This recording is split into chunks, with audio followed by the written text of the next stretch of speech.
एक ऐसी लेडी जो दुनिया की सबसे फेमस राइटर बनी, लेकिन उनकी कहानी शुरू होती है स्ट्रगल और रिजेक्शन से। उनका नाम था जोआन कैथलीन रोलिंग यानी जेके रोलिंग। इंग्लैंड के एक मिडिल क्लास फैमिली में पली बड़ी थी। जेके को बचपन से ही कहानियां लिखने का बहुत शौक था। सिर्फ 6 साल की उम्र में उन्होंने अपनी पहली स्टोरी लिखी थी। हैरानी वाली बात यह है कि उन्होंने सिर्फ 11 साल की उम्र में एक पूरी नोवेल लिख दी थी। जब जेके का कॉलेज कंप्लीट हुआ तो उन्होंने इसके बाद भी अपनी टीचिंग और लिखने के शौक को जारी रखा।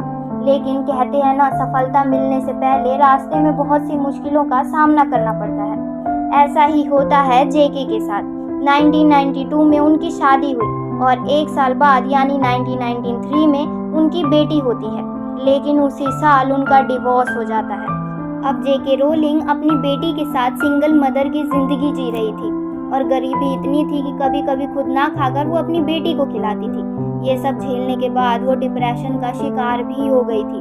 लेकिन इन सारी प्रॉब्लम्स को सहते हुए उन्होंने एक कहानी लिखनी शुरू करी, एक छोटे विज़र्ड बच्चे की कहानी जो जादू कर सकता था, और उस कहानी का नाम रखा गया हैरी पॉटर।